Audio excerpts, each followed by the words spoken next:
अस्सलामुअलैकुम बिस्मिल्लाहिर्रहमानिर्रहीम। अब हमने एक्सरसाइज 9.2 स्टार्ट करनी है। उसका क्वेश्चन नंबर 1 है, हमने साइन बताने हैं।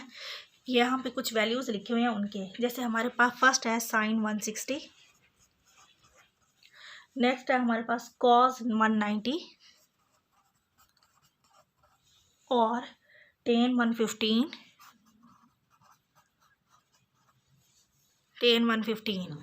यहाँ पे हमने पहले देखा हुआ है कि पहले तो हमें पता होना चाहिए कौन से क्वाड्रेटिक फंक्शन किस क्वाड्रेंट में पॉजिटिव होते हैं, फिर हम इनकी वैल्यूज़ बता सकते हैं। ये फर्स्ट 3 पार्ट इसके मैं करवा रही हूँ, इसके जो बाकी 3 पार्ट हैं वो आप लोगों ने खुद करने हैं। इसमें सारे के सारे ट्रिग्नोमेट्रिक फंक्शन जितने भी हैं, 6 ट्रिग्नोमेट्रिक फंक्शन हमारे पास क्या होते हैं, पॉजिटिव होते हैं।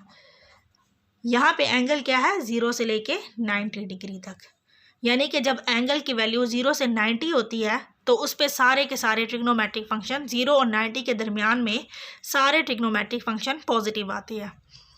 जब एंगल हम लेते हैं 90 से 180 के दरमियान, इसमें सिर्फ वैल्यू पॉजिटिव जो आती है वो साइन थीटा और कोसेकेंट थीटा की आती है। ये भी पॉजिटिव होगा, ये भी पॉजिटिव होगा। जब हम एंगल लेंगे 180 से 270 यानी थर्ड क्वाड्रेंट के में लेंगे एंगल्स को, तो हमें इसमें पड़ा था कि सिर्फ टेंजेंट थीटा और इसका रेसिप्रोकल जो है कॉट थीटा, ये पॉजिटिव होगा। और जब एंगल होगा 360 और 270 के दरमियान, तो ये हमारे पास एंगल जो पॉजिटिव होगा, ट्रिग्नोमेट्रिक फंक्शन कौन सा पॉजिटिव होगा, कॉस थीटा, और उसका रेसिप्रोकल है सीकेंट थीटा, ये पॉजिटिव होंगे। अब हमारे पास जो एंगल है यहाँ पे 160 है। 160 कौन से क्वाड्रेंट में आ रहा है, सेकंड क्वाड्रेंट में ये वैल्यू बनी है 90 से 180 के दरमियान। तो हमारे पास क्वाड्रेंट कौन सा है, ये सेकंड है। सेकंड में साइन पॉजिटिव है, तो इसका मतलब है साइन जो 160 है, साइन 160 की वैल्यू हमारे पास क्या आएगी, पॉजिटिव आएगी। नेक्स्ट हमारे पास है कॉस 190। 190 पहले हम चेक करेंगे कौन सा क्वाड्रेंट बन रहा है। क्वाड्रेंट कौन सा है, 180 और 270 के दरमियान में जो एंगल्स आते हैं वो हमारे पास थर्ड क्वाड्रेंट में आते हैं, यानी कि 190 जो एंगल बन रहा है वो थर्ड क्वाड्रेंट में आ रहा है। थर्ड क्वाड्रेंट में देखें कॉस हमारे पास क्या है, सिर्फ टेन और कोट पॉजिटिव है, बाकी जितने भी ट्रिग्नोमेट्रिक फंक्शन है 4 वो नेगेटिव आएंगे। तो इसका मतलब है कॉस 190 जो हमारे पास आ रहा है वो उसकी साइन क्या होगा, नेगेटिव होगा। नेक्स्ट है हमारे पास टेंजेंट 115। 115 किस क्वाड्रेंट में आ रहा है, 90 से 180 के दरमियान में आ रहा है 115, यानी कि सेकंड क्वाड्रेंट बन रहा है। सेकंड में टेन क्या होता है, नेगेटिव होता है, क्योंकि हमने पढ़ा हुआ है सेकंड में से साइन और कोसेकेंट पॉजिटिव है। तो इसका मतलब है टेंजेंट 115 हमारे पास क्या होगा, नेगेटिव होगा। अब 3 क्वेश्चन जो है इसके फर्स्ट क्वेश्चन के थर्ड 3 पार्ट जो है वो मैंने छोड़ दिए हैं, ये आप लोगों ने खुद लिखने हैं। अब क्वेश्चन नंबर 2 को अभी रहने दें, क्वेश्चन नंबर 3 देखें। In which quadrant are the terminal arms of the angle lie when. अब हमने बताना है इस कौन सा क्वाड्रेंट है जिसमें टर्मिनल आर्म ऑफ एंगल लाई कर रही है। अब हमें क्वेश्चन क्या दिया हुआ है, साइन थीटा नेगेटिव है, कॉस थीटा पॉजिटिव है। क्वेश्चन नंबर 3 का फर्स्ट पार्ट है हमारे पास, इसमें हमने बताना है इसकी टर्मिनल आर्म जो है एंगल की वो कौन से क्वाड्रेंट में लोकेट कर रही है। इसमें साइन थीटा हमें दिया हुआ है नेगेटिव और कॉस थीटा दिया हुआ है पॉजिटिव। अब हमने बताना है कौन सा क्वाड्रेंट बन रहा है जिसमें साइन थीटा नेगेटिव है लेकिन कॉस थीटा पॉजिटिव है। पहले हम देखेंगे साइन थीटा, पहले जो वैल्यू दी हुई होगी हम उसको चेक करेंगे कि साइन थीटा नेगेटिव कहाँ कहाँ पे बन रहा है। अब यहाँ देखें साइन थीटा इसमें भी पॉजिटिव है, इसमें तो सारे के सारे ट्रिग्नोमेट्रिक फंक्शन पॉजिटिव हैं, तो इसका मतलब है साइन थीटा नेगेटिव किस में आ रहा है, इन दो में तो नेगेटिव नहीं है, थर्ड और फोर्थ क्वाड्रेंट में है। अब या तो ये थर्ड बन सकता है या 4। फिर उन्होंने सेकेंड कंडीशन क्या दी हुई है कि कॉस थीटा पॉजिटिव है। साइन की कंडीशन को देखें तो थर्ड या फोर्थ दोनों क्वाड्रेंट बन सकते हैं, क्योंकि साइन थर्ड में भी नेगेटिव है, कॉस फोर्थ में भी नेगेटिव है। लेकिन जब साथ उन्होंने कहा कि कॉस थीटा पॉजिटिव है, तो कॉस थीटा कहाँ पे पॉजिटिव है, फोर्थ क्वाड्रेंट में। तो इसका आंसर हमारे पास कौन सा बनेगा, फोर्थ क्वाड्रेंट। अच्छा, बिल्कुल इसी तरह से हमारे पास नेक्स्ट क्वेश्चन है, कॉट थीटा पॉजिटिव है, कोसेकेंट थीटा भी पॉजिटिव है। कॉट थीटा भी पॉजिटिव है, कोसेकेंट थीटा भी पॉजिटिव है। अब हमने बताना है कौन सा क्वाड्रेंट है।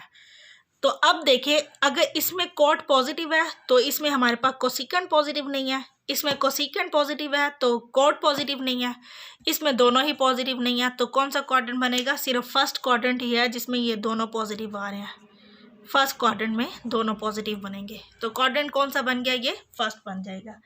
नेक्स्ट इसके कुछ पार्ट्स में छोड़ रही हूँ, अब इसका मैं बिल्कुल लास्ट वाला करवा रही हूँ। कॉस थीटा नेगेटिव है, इसमें कॉस थीटा हमें नेगेटिव दिया हुआ है और थीटा टेंजेंट थीटा भी हमारे पास नेगेटिव है।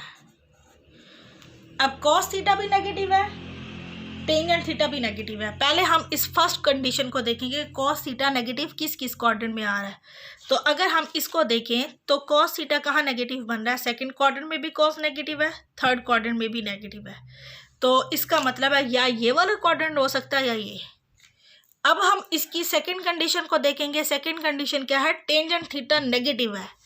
अब टेंजेंट थीटा थर्ड में तो पॉजिटिव है, यहाँ नेगेटिव आ रहा है, इसका मतलब सेकंड वाला थर्ड वाला नहीं होगा, सेकंड क्वाड्रेंट में। सेकंड क्वाड्रेंट में टेंजेंट भी नेगेटिव आ रहा है, कॉस भी नेगेटिव आ रहा है। तो बाकी जो मैंने इसके पार्ट छोड़ दिए हैं वो आप लोगों ने खुद करने हैं। 6 पार्ट है, मैंने 3 करवा दिए हैं, बाकी आप लोगों ने 3 खुद करने हैं। अब नेक्स्ट हमारे पास क्वेश्चन है, find the values of the remaining trigonometric functions. हमें कोई एक ट्रिग्नोमेट्रिक फंक्शन दिया हुआ होगा, बाकी 5 हमने फाइंड करने हैं। अब जैसे इस क्वेश्चन में हमें वैल्यू दी हुई है, क्वेश्चन नंबर 4 का फर्स्ट पार्ट है हमारे पास, साइन थीटा की वैल्यू दी हुई है 12/13 और साथ का हुआ terminal arm of the angle is in first quadrant. Terminal arm अगर उसकी फर्स्ट क्वाड्रेंट में है तो इसका मतलब है एंगल हमारे पास फर्स्ट क्वाड्रेंट में बन रहा है। तो फर्स्ट क्वाड्रेंट में बन रहा है, सबसे पहले आप लोगों ने ये देखना है कि फर्स्ट क्वाड्रेंट में सारे के सारे ट्रिग्नोमेट्रिक फंक्शन क्या होते हैं? पॉजिटिव होते हैं। तो सारे ट्रिग्नोमेट्रिक फंक्शंस की वैल्यू हमारे पास पॉजिटिव आएगी।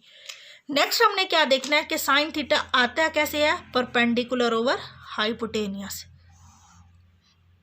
यहाँ हम एक ट्राइंगल बना लेंगे परपेंडिकुलर ओवर हाइपोटेनियस, ये एंगल बन रहा है थीटा। अच्छा, परपेंडिकुलर की वैल्यू क्या है? 12, इसकी वैल्यू क्या है? 13। अब यहाँ पे हम पाइथागोरस थ्योरम यूज़ करते हुए बेस की वैल्यू फाइंड कर सकते हैं, ए बी और सी। पाइथागोरस थ्योरम से हम बेस की वैल्यू कैसे फाइंड करेंगे? बेस का स्क्वायर इक्वल आएगा हाइपोटेनियस का स्क्वायर माइनस परपेंडिकुलर का स्क्वायर। तो हाइपोटेनियस का स्क्वायर है 13 है हाइपोटेनियस की वैल्यू, इसका स्क्वायर क्या हो जाएगा? 169। परपेंडिकुलर की वैल्यू है 12 और ये हो जाएगा 144। ये आ गई बेस की वैल्यू, क्या आ जाएगी? ये 25।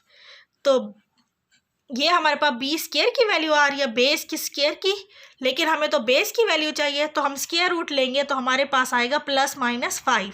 लेकिन ये लेंथ है तो हमेशा हम पॉजिटिव लेते हैं, तो इसका मतलब है बेस की वैल्यू हमारे पास 5 आ गई। जब हमारे पास एक ट्राइंगल की तीनों साइड कंप्लीट हो जाती हैं तो हम इसमें सारे ट्रिग्नोमेट्रिक फंक्शंस की वैल्यू फाइंड कर सकते हैं।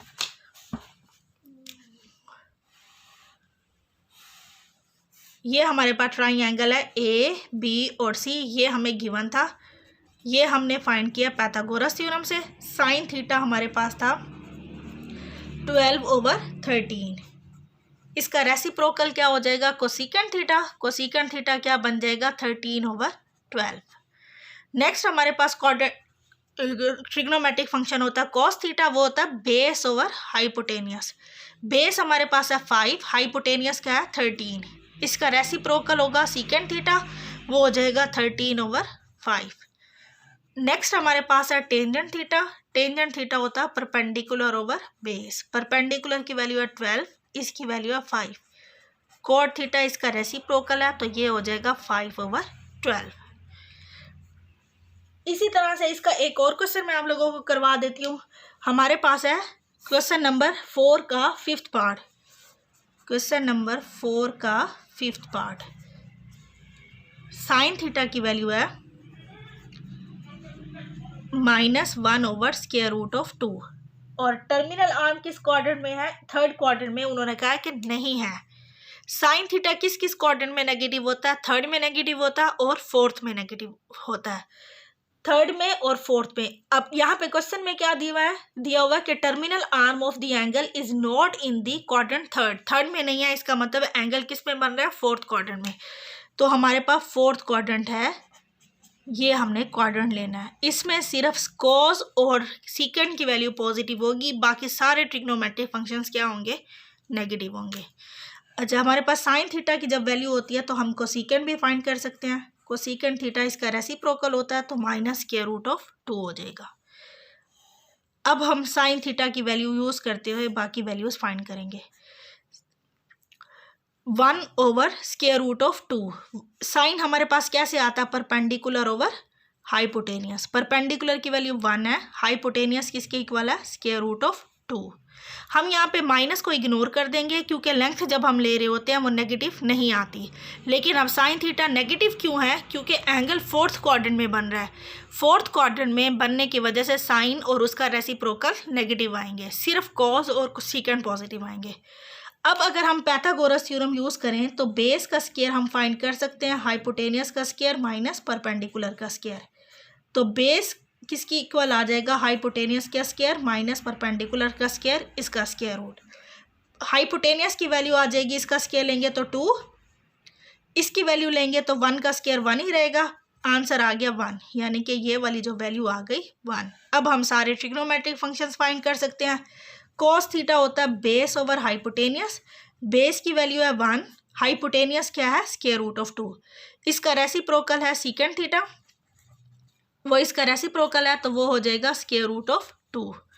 अब हमारे पास है टेंजेंट थीटा, फोर्थ क्वाड्रेंट में टेंजेंट भी नेगेटिव होता है और उसकी वैल्यू होती है परपेंडिकुलर ओवर बेस। परपेंडिकुलर भी 1 है, हाइपोटेनियस भी 1 है, परपेंडिकुलर भी 1 है, बेस भी 1 है, तो इसकी वैल्यू आएगी 1।